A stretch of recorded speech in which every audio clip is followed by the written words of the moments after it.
채피야, 만진당에서 김건희와 최재영이가 만났을 때 녹음 파일을 공개했나 보네. 맞아. 민주당에서 김건희 여사와 최재형 목사가 만났을 때의 녹음 파일을 공개했어. 그 자리에서 김 여사가 극우나 극단은 없어져야 한다. 그들이 나라를 이렇게 망쳤다라고 말했대. 이 녹취는 2022년 9월 13일 김 여사가 최 목사에게 명품 가방을 받았던 날 코바나 콘텐츠 사무실에서 녹음된 거라고 해. 이 발언이 공개되면서 정치권에서 여러 반응이 나오고 있어. 이건 상식적으로 말할 수 있는 말 아닌가? 극우나 극자가 나라를 망쳤다고 말하는 것은 지극히 상식적인 말이라 생각하거든. 좌도 있고 우도 있지만 거기에 극자를 붙일 정도의 사람은 그렇게 많지 않은 상황에서 그들을 비판하는 것은 지극히 상식적이란 말이지. 꿈틀이 말이 맞아. 극우나 극좌가 나라를 망친다는 말 자체는 그냥 상식적인 이야기야. 극단적인 사람들은 원래 사회를 혼란스럽게 만들고 자기들 주장만 밀어붙이면서 갈등을 조장하니까. 솔직히 이걸 가지고 민주당이 김건희도 극우 싫다 이러는 게 좀 웃겨. 김건희가 국민의힘 지지층 중에서도 극단적인 애들을 싫다고 했다고 해서 그게 민주당 입장에서 유리한 카드가 되는 것도 아니고 그냥 또 김건희를 물고 늘어지려는 거지 뭐. 그리고 현실적으로 극과나 극우처럼 완전히 한쪽으로 기울어진 사람들은 많지 않잖아. 대부분은 그냥 보수나 진보 성향 정도지 극단까지 가는 경우는 흔치 않다고 봐. 그런 극단적인 애들 비판하는 게 뭐가 문제야? 결국 민주당이 이걸로 또 프레임 씌우려는 건데 너무 노골적이라 오히려 역효과 날 수도 있을 듯. 야당이 이렇게 하는 것은 윤석열과 여당 지지자들을 갈라치는 이관계의 일종이야. 이건 그냥 전형적인 이간질 전략이지. 민주당 입장에서는 윤석열이랑 국민의힘 지지층 사이를 갈라놓고 싶은 거야. 김건희가 극우 비판한 걸 부각시키면 국민의힘 지지층 중에서도 강성 보수들은 아니 대통령 부인이 우리를 무시해? 하면서 불만이 생길 수도 있거든. 그러면 윤석열 지지층 내부에서 균열이 생길 거고 그걸 민주당이 노리는 거지. 그런데 이게 제대로 먹힐지는 좀 의문이야. 왜냐하면 김건희가 극우를 비판했다고 해서 국민의힘 지지자들이 다 돌아설 것 같지는 않거든. 애초에 극우라는 게 정치판에서 소수고 대부분의 보수 성향 지지자들은 그냥 상식적인 우파잖아. 결국 민주당은 또 김건희 리스크 프레임을 만들려는 건데 이게 얼마나 효과를 볼지는 좀 두고 봐야겠어. 꿈틀이는 어떻게 봐? 이게 윤석열한테 타격이 될 것 같아? 김건희가 최재형 같은 인간을 만나서 명품백을 받은 건 분명히 잘못한 것이 맞아. 그런데 자신 부친의 지인이라 자처하는 사람이 오랜 인연을 핑계로 만남을 요청해도 거절했어야 하는 건데 김건희가 우유부단한 성격이라 그런지 맺고 끊음이 확실하지 못한 걸 최재형과 서울의 소리가 만든 정치 공작에 걸려든 거라 생각해. 맞아. 꿈틀이 말대로 김건희가 최재형 같은 인간을 만나서 명품백을 받은 건 명백히 잘못된 거지. 이건 변명의 여지가 없어. 대통령 부인이면 더 조심했어야 하는데 그런 부분에서 경계심이 부족했던 건 확실해. 근데 문제는 최재형이 그냥 선한 의도로 접근한 게 아니라 철저하게 계획된 정치 공작의 일부였다는 거야. 자기 스스로 김건희 부친의 오랜 지인이라고 하면서 접근하고 결국 만남을 만들어낸 뒤에 녹음까지 해둔 걸 보면 이건 애초부터 함정이었어. 서울의 소리랑 짜고 있었을 가능성이 크고 언젠가 써먹겠다는 계산이 있었겠지. 김건희가 성격이 우유부단한 건 사실인 것 같아. 맺고 끊는 걸 확실히 못하다 보니까 이런 함정에 쉽게 걸려드는 거고. 이게 윤석열에게도 악재가 되는 이유지. 대통령 부인이 정치 공작에 이용당할 만큼 허술한 모습을 보이면 결국 그게 윤석열한테도 타격이 될 테니까. 결국 이번 일도 민주당이 계속 물고 늘어질 텐데 김건희가 앞으로 좀 더 단호하게 선 긋는 모습을 보일 필요가 있을 것 같아. 김건희가 정치 공작이 아니라 명품백 수수 사건이 기자들의 취재에 의해서 밝혀져 논란이 된 것이라면 충분히 비난받는 것이 당연하다고 생각하거든. 하지만 이번처럼 정치 공작에 휘말려 논란이 되는 건 문제가 있다고 생각해. 이런 상황이라면 어떤 사람이 공작에 걸려들지 않겠어. 맞아. 꿈틀이 말이 딱 맞아. 만약 김건희가 기자들의 취재로 명품백 받은 게 밝혀진 거라면 그건 당연히 비난받아야지. 대통령 부인이 그런 식으로 행동하면 안 되는 거니까. 근데 이번처럼 정치 공작에 휘말려서 논란이 되는 거라면 그건 좀 다른 문제야. 애초에 최재형이랑 서울의 소리가 김건희를 엮으려고 의도적으로 접근한 거잖아. 이런 식이면 누구라도 함정에 빠질 수밖에 없어. 윤석열이 대통령이 된 순간부터 김건희도 정치적으로 계속 타깃이 됐고 민주당이나 좌파 매체들이 어떻게든 건수를 잡아서 물고 늘어질 기회를 노리고 있었던 거지. 이게 무서운 게 그냥 실수도 아니고 의도적으로 덫을 놓고 기다리는 거라서 아무리 조심해도 걸려들 가능성이 높다는 거야. 사람이 완벽할 수는 없는데 상대가 아예 약점을 캐내려고 달려들면 한 번쯤은 당할 수밖에 없거든. 그래서 김건희가 앞으로는 이런 덫에 안 걸리도록 좀 더 철저하게 선을 긋고 조심할 필요가 있어. 이번에도 한 번 당했으니 이제는 정신 차려야지. 근데 꿈틀이는 앞으로도 민주당이 이런 식으로 김건희 건 가지고 계속 공격할 거라고 보나? 하이에나 근성을 가지고 있는 게 저것들이거든. 한번 물은 것은 절대로 손쉽게 놔주는 법이 없단다. 좌파들이 뻔뻔한 게 저런 치졸한 수법을 가지고 지속적으로 물어뜯는 짓을 서슴지 않는다는 거야. 이건 상식을 가진 사람들로서는 할 수 없는 정말 파렴치한 짓 아니냐? 맞아, 꿈틀이. 저것들은 하이에나처럼 한 번 물면 절대 안 놓지. 특히 좌파들이 정치 공작할 때 보면 정말 치졸해. 정상적인 상식을 가진 사람이라면 절대 하지 않을 짓도 서슴없이 저지르잖아. 이번 건도 똑같아. 명품백 수수 사건이 아니라 완전히 짜고 치는 정치 공작이었는데도 마치 엄청난 부패라도 적발한 것처럼 몰아가는 게 역겹지. 저런 식으로 만들어낸 논란을 공익제보라고 포장하는 게 더 뻔뻔한 거고. 솔직히 민주당이나 좌파 쪽이 이런 수법을 너무 자주 쓰니까 이제는 웬만한 사람들도 이 패턴을 다 알아채지 않을까 싶어. 그리고 저런 식의 공격은 한 번으로 끝나지 않는다는 게 문제야. 앞으로도 비슷한 식으로 계속 김건희 건을 가지고 물어뜯을 거고 아무리 해명을 해도 안 받아들이고 끝까지 물고 늘어질 거야. 이게 진짜 파렴치한 짓이지. 정상적인 정치라면 비판할 건 비판하고 넘어갈 건 넘어가야 하는데 얘네는 그냥 죽을 때까지 하나로 우려먹잖아. 저것들의 수법을 인정하게 된다면 보이스피싱을 당하면 범인을 처벌해야 하는 것이 아니라 피해자를 처벌해야 하는 상황 아니냐? 정확히 그거지. 민주당 논리대로라면 보이스피싱 당한 사람을 비난해야 한다는 거랑 뭐가 다르겠어? 보이스피싱도 결국 범죄자들이 치밀하게 계획해서 함정을 파놓고 피해자를 속이는 건데 그걸 당했다고 해서 피해자를 욕하는 건 말이 안 되잖아. 그런데 민주당이나 좌파들은 지금 딱 그 짓을 하고 있어.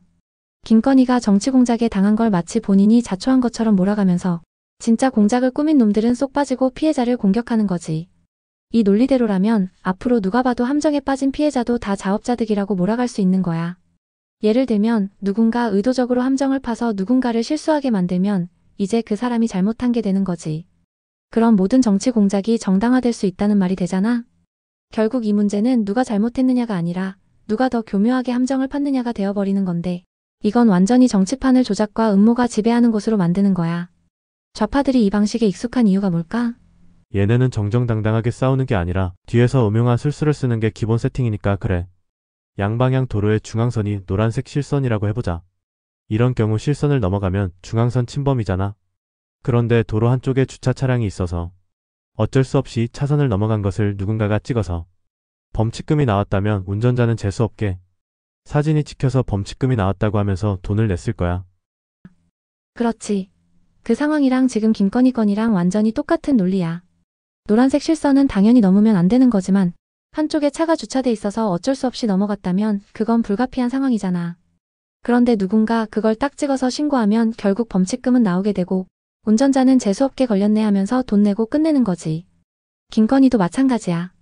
대통령 부인으로서 조심해야 하는 건 맞는데 누군가가 일부러 접근해서 함정을 파고 그걸 몰래 녹음해서 나중에 터뜨린 거잖아. 즉 일부러 불가피한 상황을 만들어 놓고 그걸 빌미로 공격하는 거지. 그리고 그걸 보고 좌파들은 봐라, 불법 저질렀네. 이러면서 떠들어대는 거고. 이런 식이면 누구라도 걸려들 수밖에 없어. 마치 도로 위에서 정상적으로 운전하는 사람도 억지로 위반하게 만든 다음에 그걸 증거라고 들이대면서 처벌하는 거랑 똑같은 거지. 결국 중요한 건 의도가 있었느냐 없었느냐인데 민주당이나 좌파들은 그런 건 안 따지고 걸렸으니까 잘못한 거다 이런 식으로 몰아가는 거야. 그게 진짜 비열한 거고. 그런데 이 운전자가 더 열받는 것은 그 주차 차량의 운전자가 사진을 찍어서 제보한 파파라치면 열받지 않을 수 있을까? 이건 완전 법을 위반하도록 설계를 한 다음 그걸 공익제보라고 하는 것과 같지 않냐고?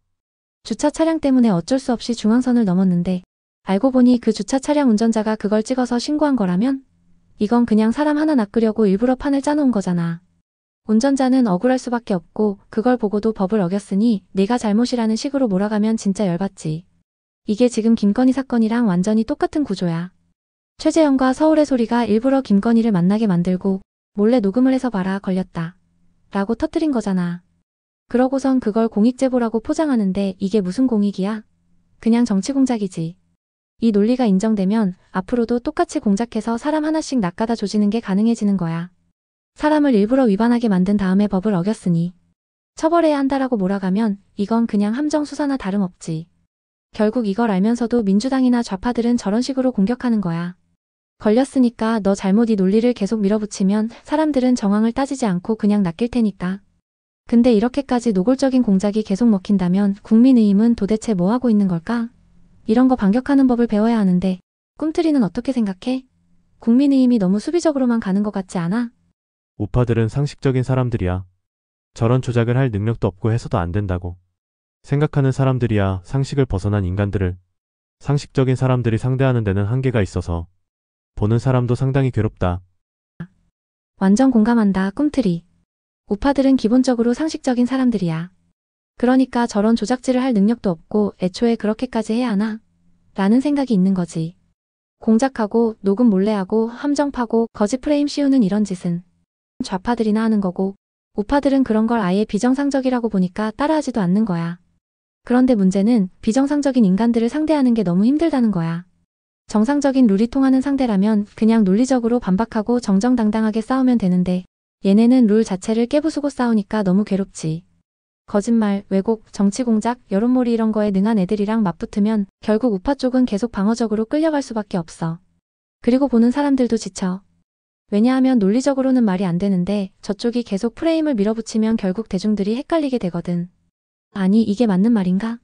하고 흔들리는 사람들도 나오고 그게 쌓이면 결국 정치적으로 손해가 돼. 결국 우파들도 이제는 이런 수법에 대한 대응법을 배워야 해. 그냥 우리는 저런 짓 안 해라고만 하면 안 돼.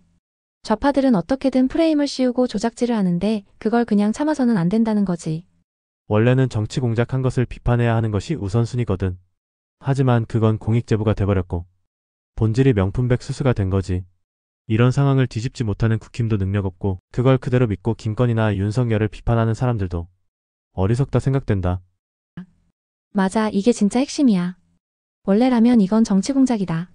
라고 비판하는 게 우선인데 민주당과 좌파들은 그걸 공익제보로 둔갑시켜버렸고 결국 사람들은 본질을 놓쳐버린 거야. 이건 완전 프레임 전환의 기술이야. 애초에 최재형과 서울의 소리가 판을 짜고 공작을 벌였으면 저런 공작질이 문제다라고 가야 하는데 민주당이랑 언론이 명품백만 부각시키면서 분위기를 확 바꿔버린 거지. 그런데 문제는 국민의힘이 이걸 뒤집지도 못하고 그냥 끌려가고 있다는 거야. 저쪽은 공작을 벌이고도 공익제보라고 포장하는데 국힘은 그 프레임을 깨부수지도 못하고 그냥 수비만 하고 있으니 답답하지. 그리고 더 한심한 건 그걸 그대로 믿고 김건희나 윤석열을 비판하는 사람들이야. 이걸 보면 딱 나오는 반응이 두 가지거든. 아, 김건희가 결국 명품백 받은 거 맞잖아? 이런 사람들은 완전히 프레임에 당한 거지. 또 다른 사람들은 이게 공작인지 뭔지는 모르겠고 대통령 부인이 이런 논란에 휘말리는 게 문제야. 이런 사람들은 애초에 본질을 보려고 하지 않는 거고. 근데 이게 전형적인 좌파들의 전략이야. 정치 공작은 가리고 명품백만 부각해서 여론을 흔드는 거. 그리고 국힘은 그 프레임에 갇혀서 우리는 깨끗합니다. 마늘 치다가 얻어맞고 끝나는 거고. 그러니까 결론은 국힘도 능력 없고 그걸 그대로 믿고 비판하는 사람들도 멍청한 거지. 꿈틀이가 이렇게까지 답답해하는 게 당연해. 이제 중요한 건 이 프레임을 어떻게 깨냐인데 국힘이 이걸 제대로 반격할 능력이 있을까? 아니면 그냥 또 당하고 끝날까? 꿈틀이는 어떻게 대응해야 한다고 생각해? 이 프레임을 어떻게 깨냐? 대다수의 사람들이 명품백 수수가 전부인 것처럼 생각하는 상황이고 시간도 지나 사람들의 기억 속에 사라지는 상황인데 그래도 이런 영상을 만든 것은 야당이 녹취 공개했다는 것을 보고 내 생각을 영상으로 만든 거야. 맞아. 지금 상황에서는 이미 명품백 수수가 전부인 것처럼 굳어져 버렸고 시간이 지나면서 사람들 기억 속에서 흐려질 거야. 이게 좌파들이 쓰는 시간을 이용한 프레임 굳히기 전략이거든. 초반에 강하게 밀어붙이고 시간이 지나면 아, 김건희가 명품백 받았잖아. 이 한 줄만 남도록 만드는 거지. 그 과정에서 정치 공작이라는 본질은 싹 사라지고. 그나마 다행인 건 꿈틀이가 이걸 영상으로 만들었다는 거야. 이런 방식이 가장 효과적인 대응법 중 하나야. 그냥 말로 떠드는 것보다 이게 단순한 명품백 문제가 아니라 정치 공작이다라는 걸 확실히 보여주는 콘텐츠가 필요하거든. 근데 문제는 이 프레임을 깨려면 더 많은 사람들이 이걸 알게 만들어야 한다는 거야. 지금처럼 민주당이랑 좌파 언론이 계속 같은 프레임을 밀고 있으면 이걸 반박하는 목소리가 더 커져야 하는데 국민의힘은 대응력이 너무 부족하고 보수 쪽 유튜버들도 예전처럼 강하게 밀어붙이지 못하는 느낌이야.